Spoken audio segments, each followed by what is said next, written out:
Bonjour à tous, bienvenue sur votre chaîne panafricaine TEM-TV. Selon la disposition, l'article 46 de la charte de la transition stipule que le président de la transition, les membres du gouvernement et même ceux du CNRD n'ont le droit de porter leur candidature aux élections nationales et locales.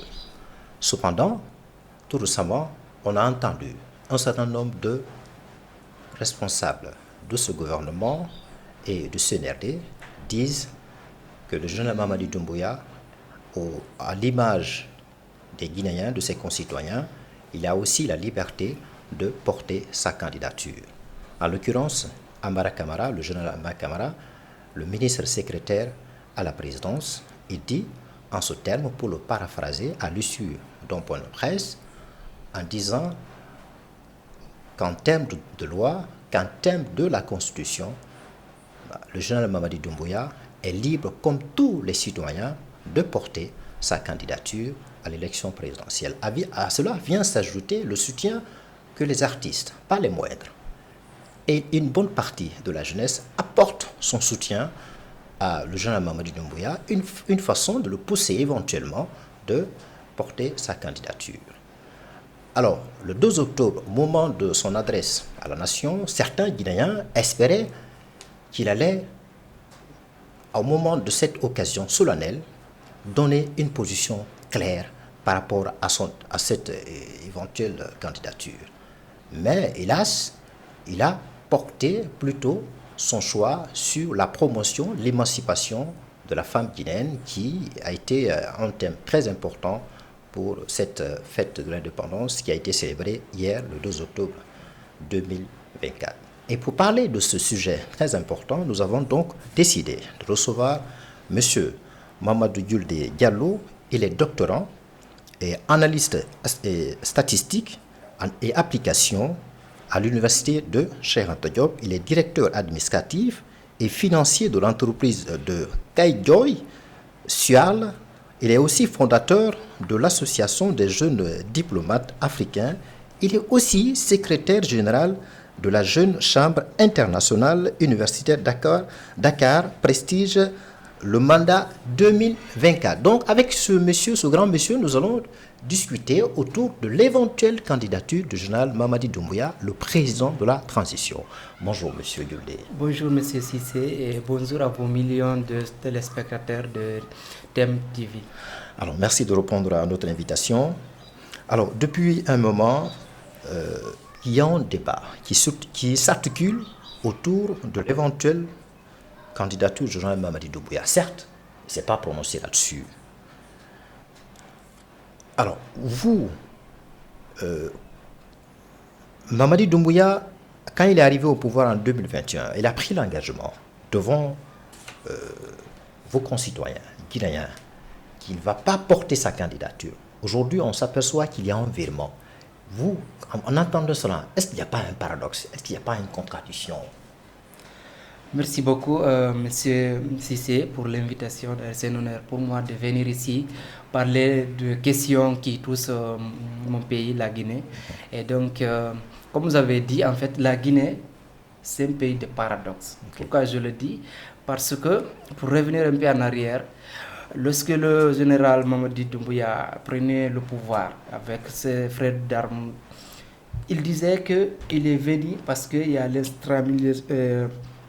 la justice n'était pas en fait libre. Okay. Et il y a aussi beaucoup de problèmes qu'il a cités. Je ne veux pas revenir là-dessus. Okay. C'est pourquoi il a fait le coup d'État.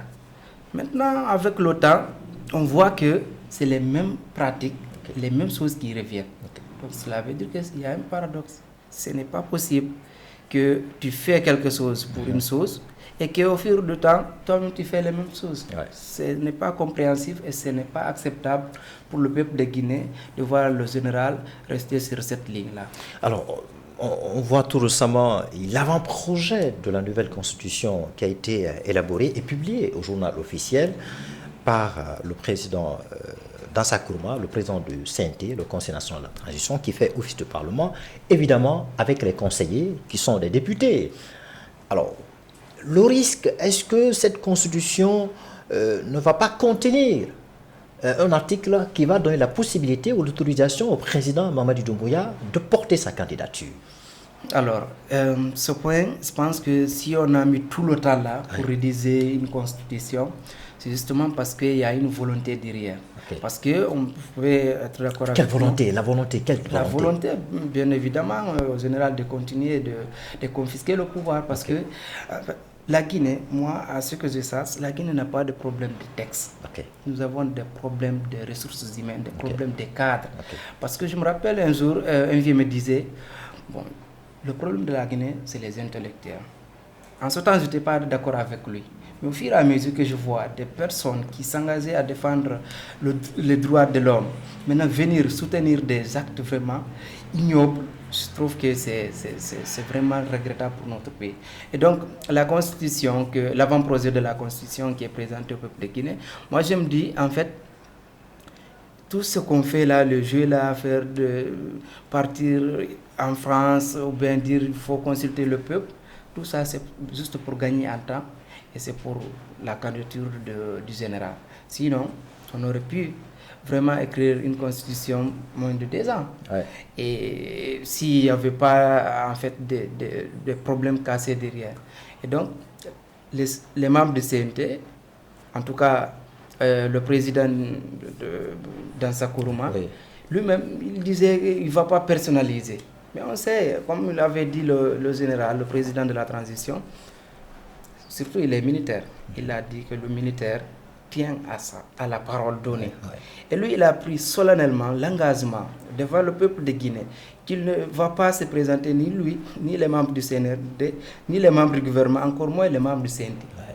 Et donc, vouloir revenir sur ça, je pense que lui-même, qu'est-ce qu'il pourra après promettre au peuple de Guinée? Si et seulement si il revient sur cette parole donnée, qu'est-ce qu'il va promettre au peuple de Guinée? Je pense que le général, malgré qu'il n'a pas encore, il n'est pas prononcé là-dessus, mais je pense qu'il doit revoir ses engagements lors du 5 septembre pour pouvoir continuer, pour ne pas mettre le pays dans une situation que nous ne souhaitons pas. Alors la situation dans laquelle aujourd'hui nous en sommes, c'est en partie les intellectuels qui sont responsables, parmi lesquels il y a Ousmane Diallo, qui est le ministre porte-parole du gouvernement, sous le régime de Alpha Condé. On l'a vu descendre sur le terrain, condamner ce régime parce que ce dernier avait restreint la liberté, avait interdit la manifestation, faisait la répression, mais aujourd'hui, c'est lui qui est au pouvoir. On ne comprend rien. Il a même dit, on a vu l'arrestation de Fonike Mengue et Bilo Bengue, dont personne ne sait où se trouve. Il a dit, pour le paraphraser, que les adultes aussi peuvent disparaître. Et qui plus est, il est en train de soutenir l'éventuelle candidature de Mamadi Doumbouya.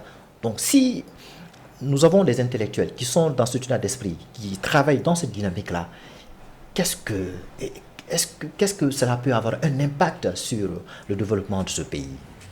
D'abord, c'est triste. C'est triste que les gens, que les jeunes, comme moi par exemple, prenez comme exemple, essaient d'être dans ce sommet-là. Parce que dans 2 ans en arrière, monsieur le ministre Ousmane Gawal était un modèle pour beaucoup de jeunes Guinéens. Et il y a d'autres aussi, il n'est pas le seul. Pratiquement tous ceux qui sont dans le gouvernement condamnaient les actes qui posaient le régime du professeur Alpha Condé. Mais ils reviennent faire les mêmes pratiques et c'est déplorable. Et dans la même foulée, il y a aussi Baouri. Oui, lui, par exemple, c'est le membre fondateur de l'ODIAS. Ouais. Depuis tout ce temps, sa vie, il consacrait pour défendre les droits de l'homme. Mais si actuellement, en tout cas, c'est vrai... En ce moment, il s'inscrit en porte-à-faux. C'est lui qui défendait le droit des victimes du massacre du 28 septembre. Et aujourd'hui, il est en train d'admettre pour une future candidature du président. C'est dommage, comme je le disais en fait. La Guinée, c'est un rendez-vous, en fait, c'est le rendez-vous vraiment des paradoxes. Ouais. Parce que moi, je ne peux pas comprendre en fait quelqu'un qui défend toute sa vie une cause et à la dernière minute essayer de défendre le contraire. On ne peut pas aimer en fait quelque chose et son contraire à la fois. Donc c'est vraiment triste et c'est déplorable pour notre pays. Et alors on s'aperçoit malheureusement, Monsieur Diouldé, la jeunesse n'arrive pas à comprendre cette manœuvre venant de Mamadi Doumbouya ou bien du gouvernement ou bien du CNRD. Au lieu d'essayer de comprendre et dire non, voilà, la manière dont le pays est géré, elle préfère plutôt apporter son soutien. Et dans la foulée, on voit les artistes, une bonne partie de la jeunesse apporter un soutien à Mamadi Doumbouya, notamment à son éventuelle candidature. Comment cela vous? Moi, je dirais que c'est les mêmes personnes, c'est-à-dire les jeunes dont on fait allusion, c'est les mêmes personnes qui ont encouragé le professeur Alpha Condé de faire un troisième mandat. Okay. Et actuellement, ils sont là à encourager le général à faire des choses interdites. Donc, ce n'est pas nouveau pour les jeunes là, parce qu'il y a d'autres aussi qui sont des profiteurs en fait des situations. Donc, c'est les situations pareilles qu'ils veulent pour induire le général en erreur. Sinon, nous-mêmes, on a des exemples palpables sur le passé. Récemment, on a vu les délibérations du procès du 28 septembre. Ouais. C'est les mêmes causes qui ont produit les mêmes effets. Ouais. Et ce dernier aussi, s'il vraiment essaie de s'aventurer là-dessus, je me dis, est-ce que nous, Guinéens, on regarde vraiment derrière nous pour pouvoir? Et surtout, il disait par rapport à la fête de l'indépendance, c'est de se référer au passé. S'inspirer du passé pour construire le futur.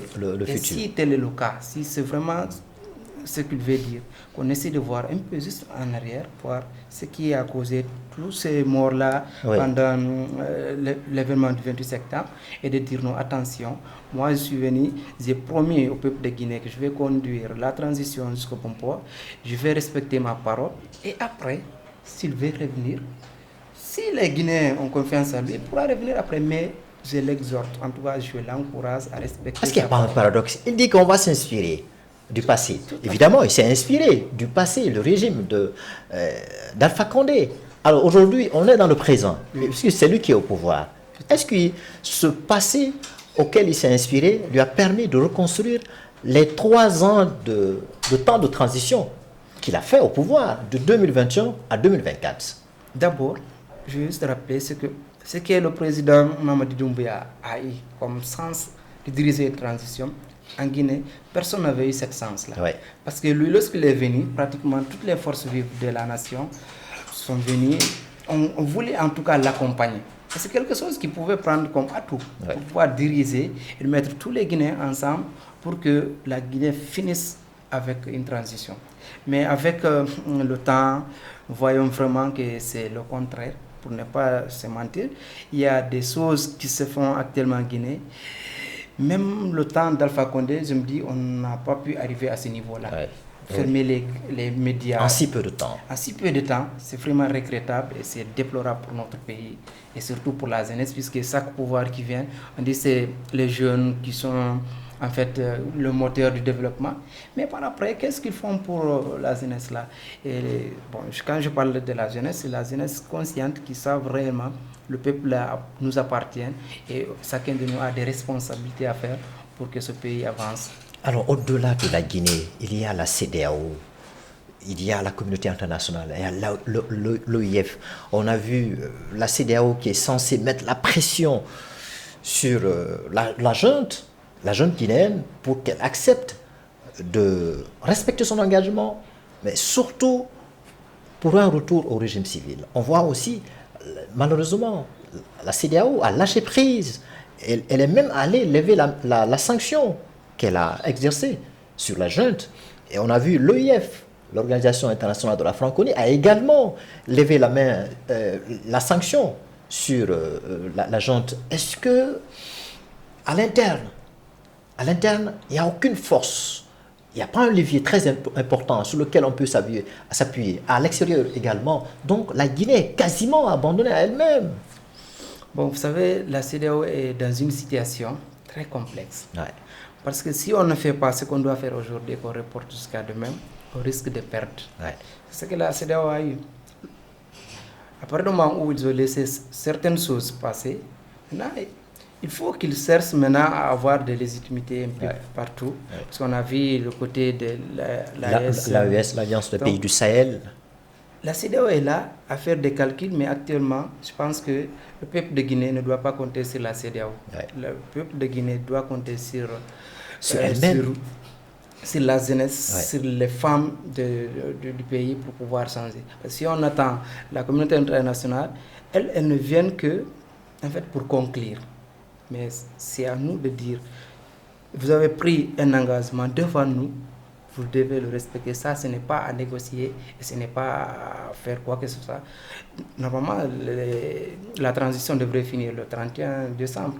Et je pense que la jeunesse et les femmes guinéennes doivent vraiment jouer ce rôle-là pour exiger que le général respecte ses engagements. Mais il se trouve qu'aujourd'hui, malheureusement, la femme, qui est un levier très important pour le développement du pays, elle est instrumentalisée pour d'autres fins.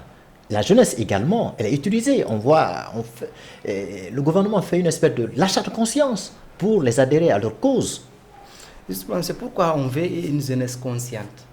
Parce que lorsqu'on regarde... Mais comment peut-on, par quel mécanisme on peut conscientiser, réveiller cette jeunesse-là? D'abord, c'est de savoir que chacun de nous a une responsabilité vis-à-vis de notre pays. Chacun assume ses responsabilités. Chacun fait ce qu'il doit faire. Parce que si on prend la Guinée, par exemple, nous avons tout pour réussir. Ouais. Mais en tout cas, il n'y a pas de volonté pour pouvoir mettre en place les choses afin que le pays avance. Donc la jeunesse, j'insiste sur la jeunesse, on doit prendre nos responsabilités. Revoir le volet de l'éducation. Il y a plusieurs... Tous les secteurs, en réalité, ne fonctionnent pas. On a vu récemment qu'il y avait un problème de l'eau, l'électricité. Pour le cas des routes aussi, ça, on n'en parle pas parce que chaque semaine, on enregistre des accidents très malheureux. Vous voyez, il y a beaucoup de choses à faire pour notre pays. Et si la jeunesse reste là à dire, bon, il faut qu'on prenne nos responsabilités, et nous exigeons non seulement à celui-ci, mais celui qui va venir aussi, qu'on essaie d'exiger à nos gouvernants de respecter non seulement les règles, c'est-à-dire la Constitution, mais aussi les engagements.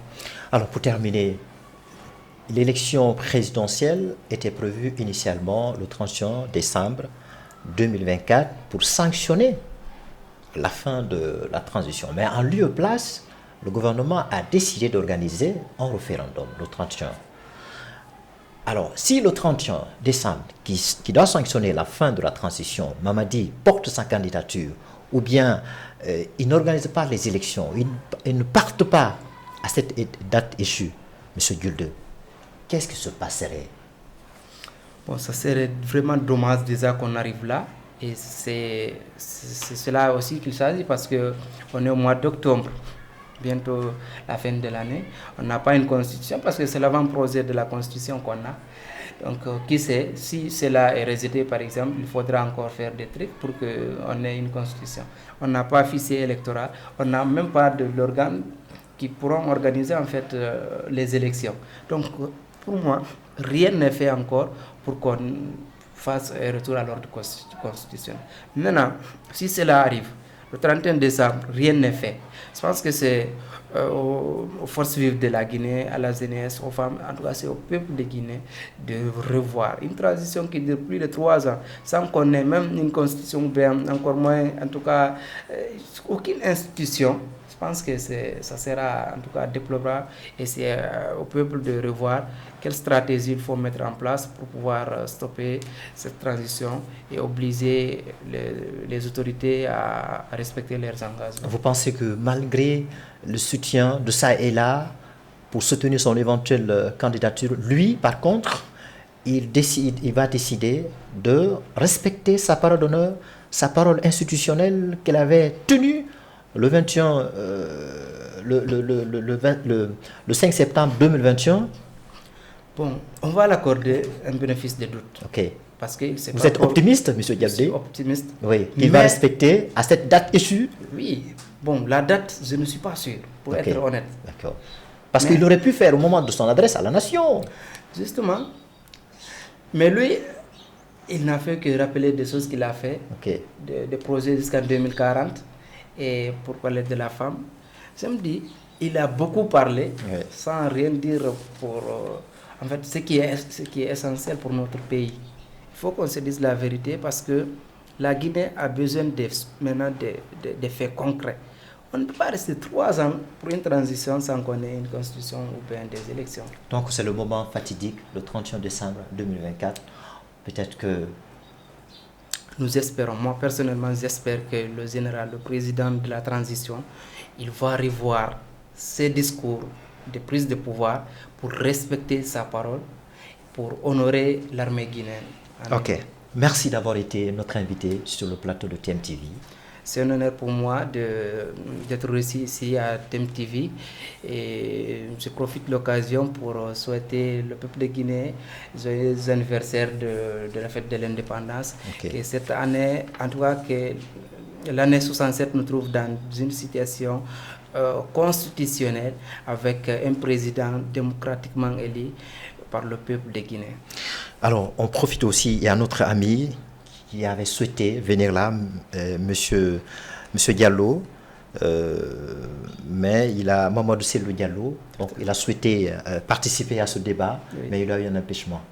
J'espère que la prochaine fois, il sera sur le plateau avec nous pour parler de l'actualité sociopolitique guinéenne. Oui, encore une fois, merci d'être venu. Merci beaucoup. Alors, des milliers de téléspectateurs et téléspectatrices guinéens et sénégalais, nous avons eu le plaisir et l'honneur de recevoir M. Mamadou Diulde Diallo. Je le disais, il est doctorant en analyse statistique et application à l'université de Cheikh Anta Diop. Avec ce monsieur, nous avons discuté, vous l'avez entendu, autour de l'éventuelle candidature du général Mamadi Doumbouya. On espère,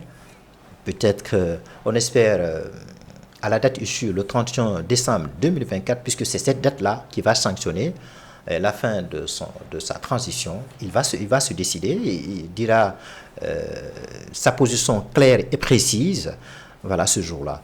Merci encore une fois de nous suivre. Si vous voulez nous suivre, allez-y sur YouTube et Facebook et Instagram.